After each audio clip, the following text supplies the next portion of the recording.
Under the white glow of chandeliers, Melania Trump stood poised behind the podium. Her voice, soft and deliberate, floated across the room like carefully placed glass. Cameras caught every angle, the perfect lighting, the subtle smile, the slow nod of conviction. "We must remember," she said, "that the lost art of grace begins in the heart." The audience leaned in, news tickers rolled in real time. And Melania Trump returns with message of unity. Hashtags flared. Grace returns, a lead with kindness.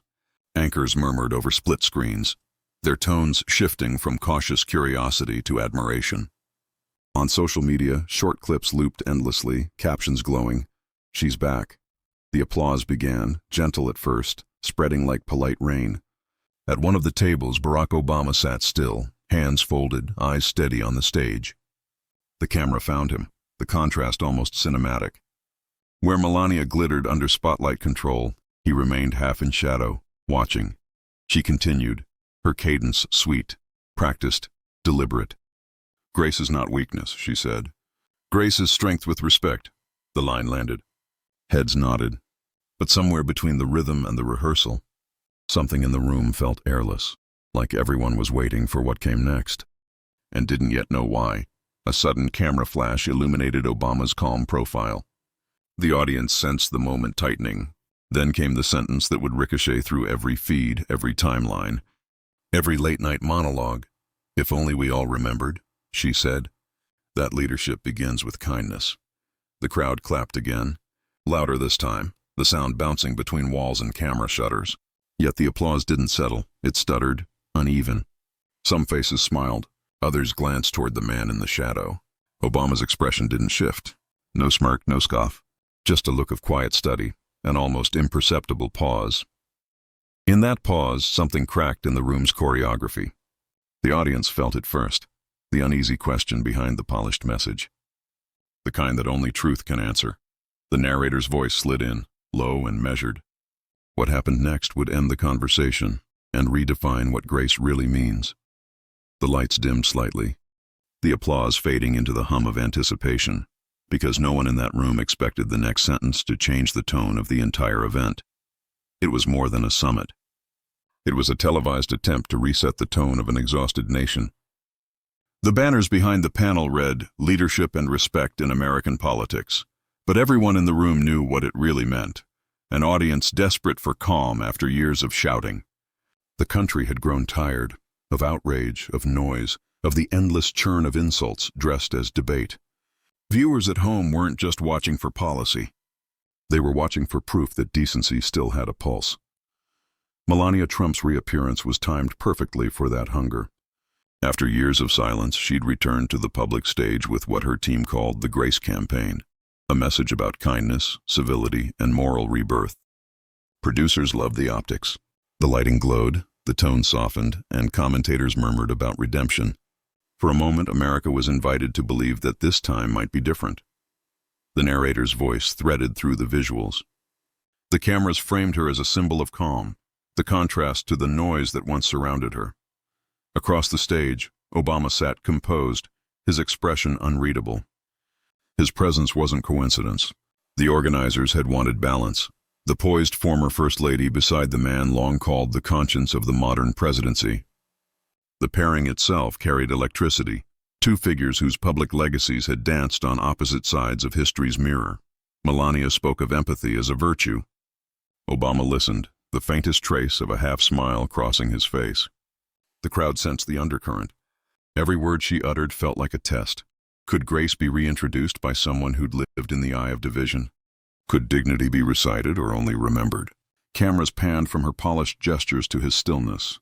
The contrast told its own story, the practiced versus the lived, the sermon versus the silence. Even the air seemed to lean toward him, waiting. The moderator shuffled papers, eyes darting between them, sensing the tension that now gripped the room. Viewers at home leaned closer, fingers hovering over record buttons. Something was about to happen. Everyone could feel it, and when the moderator asked a single question, "What does grace mean to you?" the moment froze. The screen flickered with a sequence of images that felt almost too perfect to be real.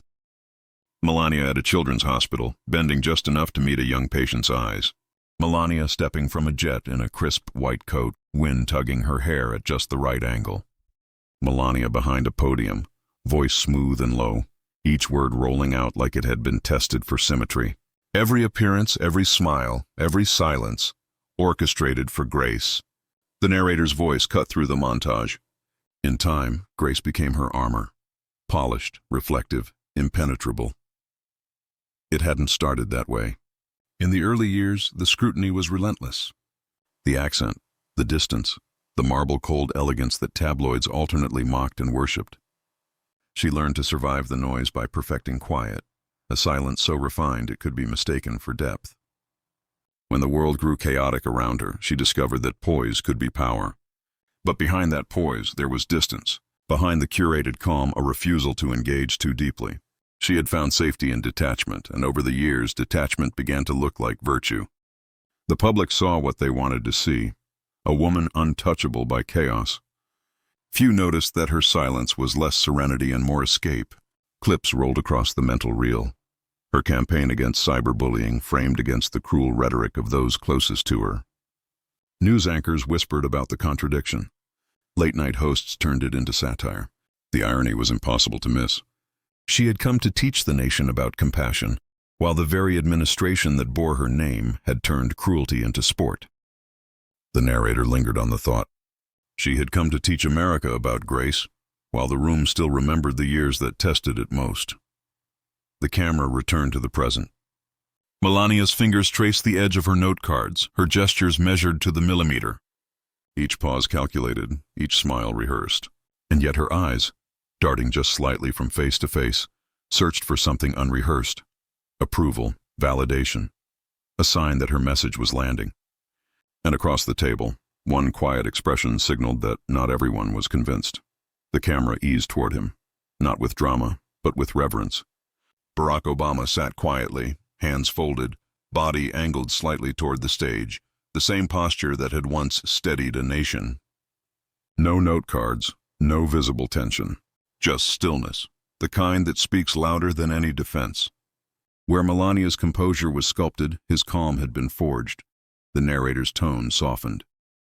For years he'd learned that grace wasn't about tone, it was about endurance. A flicker of memory, the Oval Office at midnight, light spilling across papers stacked like small burdens. Headlines blaring, protests echoing outside, the unrelenting rhythm of leadership. The world had thrown accusation after accusation, and still he chose patience. Grace had not been his accessory. It had been his armor, invisible, unbreakable, earned. Another flashback, the Charleston church, hymns floating through grief, the slow, trembling moment before he began to sing Amazing Grace. That pause, that breath, had said more about leadership than any speech. Grace, he had realized then, was not silence. It was presence. It was standing inside the storm and refusing to let it turn you cruel.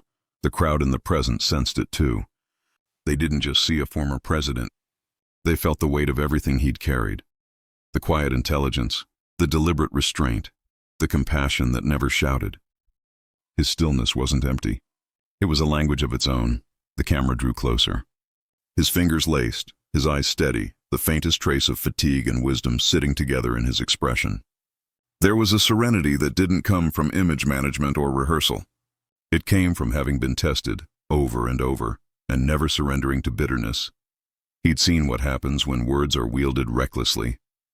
He'd watched how fear feeds on division, how noise devours truth. And so he learned the art of the pause, the power of quiet reflection before a reply. Every public moment since had been marked by that discipline, the habit of thinking not of applause, but of consequence. The narrator continued, voice low, almost contemplative. Grace for him was never a slogan. It was the daily act of choosing decency when anger would be easier. Footage from his farewell address shimmered across the mind's eye, his voice steady, thanking the crowd, smiling at his daughters through tears. The tone wasn't triumphant. It was grateful, humble, as though leadership were not a crown, but a loan. Back in the summit hall, the murmur of the audience dimmed. Even those who disagreed with him felt the gravitational pull of authenticity. You could sense it, the collective instinct that when this man spoke, something meaningful was about to happen. Not performative, not partisan. Human. Melania shifted slightly at the table, perhaps realizing that her words had brushed against something deeper than expected. The cameras pivoted again, red lights blinking. The air thickened, the space between the two of them suddenly alive with anticipation. He lifted his gaze toward the moderator, a small, knowing smile hinting at the corner of his mouth. The kind of expression that says, "I've been here before. I know what truth costs, and I'm not afraid to pay it." The narrator's voice slowed to a hush, letting the weight of the moment settle. Every era has its test. Some meet it with noise, others with poise.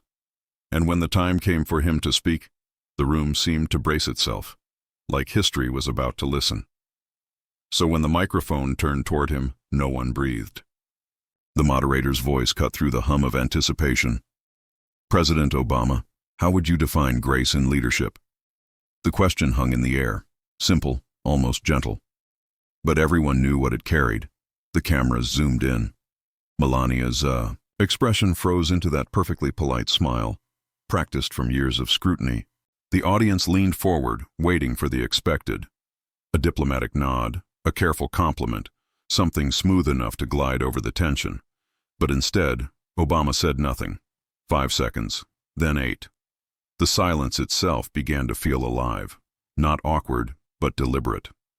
He adjusted the microphone, exhaled once, his gaze steady. When he finally spoke, his tone was quiet enough that the room had to lean in to hear. "Grace," he began, "isn't about how softly you speak. It's about what you do when it's hardest to stay kind." The rhythm was slow, precise. Each pause earned. His voice carried the weight of lived experience, not accusation, not performance, just truth. The screen cut to a close-up of his hands, fingers interlaced, motionless. Then to Melania, still smiling but blinking faster now, her chin tilting slightly downward. "Anyone can appear graceful," he continued. "When the lights are bright, the scripts are rehearsed, and the audience is applauding. But leadership, real leadership, shows its grace when the applause stops." A faint rustle moved through the crowd. Journalists glanced at each other. The moderator's eyes darted toward Melania, then back to him. Obama looked up, unflinching. "Grace isn't a costume you wear when the lights are on. It's who you are when the lights go off." The line landed like a heartbeat echoing through the room. No raised voice, no hostility, just quiet precision, each syllable shaped to linger. Melania's smile tightened. One could almost see her calculating how to respond, whether to laugh politely or to let the moment pass. The cameras captured it all. The flicker in her expression, the quiet awe in the audience, the subtle shift in energy that happens when pretense meets truth. The narrator's voice came in low, reverent. The audience stirred. They knew what he meant. But he wasn't done yet. Obama didn't lean forward, didn't raise his voice. He simply stayed still, letting the silence stretch until it became part of his message. Then quietly, he began again. "We talk about grace like it's a pose," he said. "Like it's a smile you practice, or a phrase you repeat until it sounds right. But grace," he paused, his gaze steady, "grace is the hardest discipline there is." The words rippled through the room. Cameras caught every twitch, every micro-expression, Melania's fingers tightening around her note cards, her smile hovering between poise and strain. He continued, his tone calm but cutting in its clarity. "Because real grace doesn't live in comfort. It doesn't hide behind silence when things get ugly. It's forged in the moments when you could choose to turn away, but don't." The audience was utterly still. The faint hum of broadcast equipment filled the air. "You can't teach grace," he said slowly, while ignoring the pain around you. "You can only live it, by facing it." A low murmur moved through the crowd, not of shock, but of understanding. On the monitors behind the stage, split screen, coverage showed the audience's faces, heads nodding, eyes narrowing, a collective recognition forming. The narrator's voice returned, quiet but electric. In that instant, the room shifted. The speech that began as a lesson became something else. A reckoning. Melania's expression wavered. For the first time, her practiced calm faltered. A blink too long, a breath too shallow. She pressed her lips together and forced a smile, but the confidence behind it had cracked. Online, the moment was already catching fire. Screens in the press gallery lit up, tweets, live streams, captions flying in real time. True Grace. Obama reply. The room fell silent. Obama didn't look toward her. He didn't need to. His eyes moved across the audience, young activists, weary journalists, people who had lived through years of noise and now sat utterly quiet, waiting for his last word. He spoke softly, almost like he was speaking to himself. "Grace," he said, "is how you treat people who can't do anything for you." The line landed with finality, no drama, no crescendo. Just wait. For a moment there was nothing. No applause, no movement. Just that collective stillness that follows truth when it finally finds a room ready to hear it. Melania looked down. Her note cards trembled slightly in her hand. The camera panned across the stage, from her frozen posture to him still, composed, his hands folded once more. And then, somewhere in the back of the hall, one person began to clap, then another, then dozens more. The narrator's voice rose, slow and resonant. And then the applause began, not polite, but cathartic. The moment the applause broke, the internet caught fire. Within minutes, the clip was everywhere.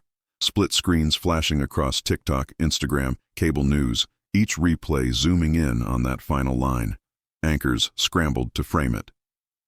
"Obama's line just redefined the night," one said breathlessly, her voice layered over the footage of the standing ovation. Another network played it on loop, slow motion on Melania's frozen smile, the caption reading, "Grace is how you treat people who can't do anything for you." On Twitter, it was a storm. One post read, "He didn't raise his voice, he raised the standard." Another, "This is what leadership used to sound like." The hashtags surged. "Your true Grace, your Obama reply." The room fell silent, turning the moment into a digital rallying cry. Comedians added their takes, late-night hosts reenacting the stunned silence. Pundits debated whether it was a clapback or a masterclass. Supporters called it the reminder America needed. Even critics, cautious, defensive, admitted the delivery was surgical. The narrator's voice cut through the montage. In an age of performance, authenticity still shocks us. Clips flashed. People watching on phones, wiping away quiet smiles. Families gathered around TVs, nodding as if reclaiming something lost. The comment sections filled with simple phrases. Finally, someone said it. "This is what Grace actually looks like." And somewhere in the White House archives, that single exchange was already being clipped, analyzed, studied, not as political theater, but as a cultural pulse check. Because the truth wasn't just in his words. It was in the space that followed, that quiet, collective breath of recognition that swept through a divided country. The narrator's tone softened. For one fleeting moment, it didn't matter who you voted for or what you believed. People paused, not to argue, but to feel the weight of what grace could still mean. The music swelled, gentle, reflective. The screen faded back to the summit hall, now empty, lights dimmed. The podium stood alone under the chandeliers, echoing with what had been said. And then, but the moment's power wasn't in what was said, the narrator whispered. It was in what lingered afterward. The narrator's voice returned, calm yet weighted with reflection. Grace isn't about speeches, it began. It's about restraint, compassion, and truth without cruelty. Images flickered. Obama leaving the stage, head slightly bowed, the applause still echoing behind him. Melania sitting motionless, her hands clasped, her expression unreadable. Two portraits of power, two definitions of grace, one rehearsed, one lived. Her version, the narrator continued, was polished, a performance of calm meant to inspire belief.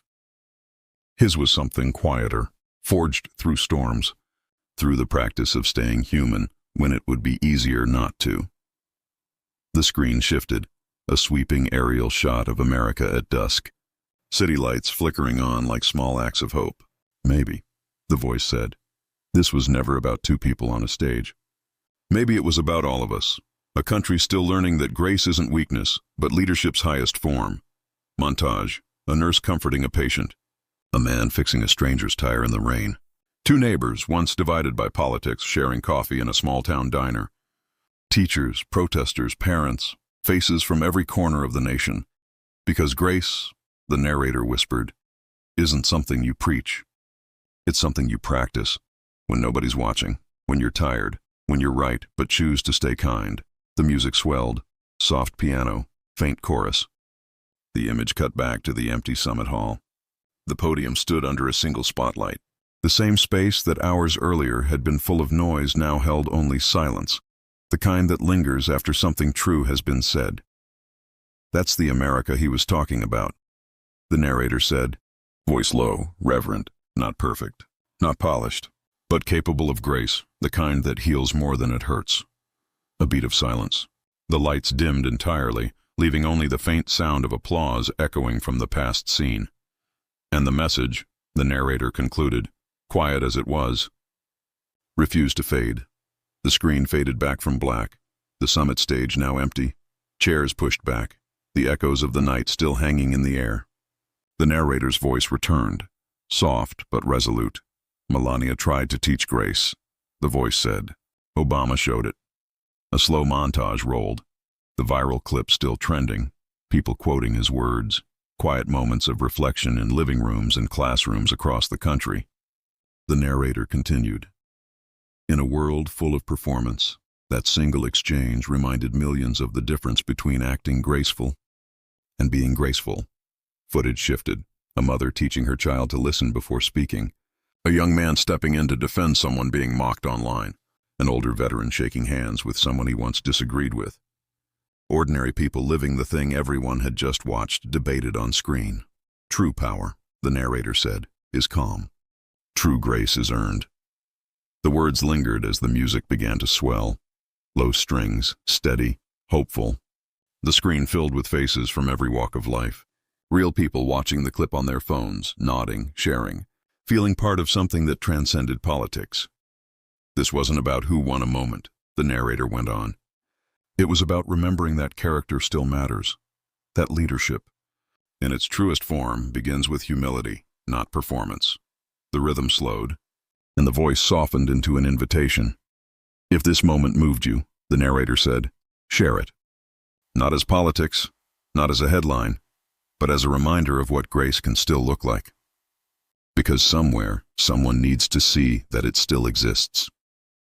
The music rose one last time, a blend of piano and strings, cinematic yet intimate. The screen faded to a montage of hands, shaking, helping, lifting, creating, the small gestures that build nations quietly, and then, the final line delivered like a truth worth keeping. Because the world doesn't change when someone talks about grace, a pause. It changes when someone lives it. Fade out, silence, just the faint echo of applause that once filled the room, now belonging to everyone.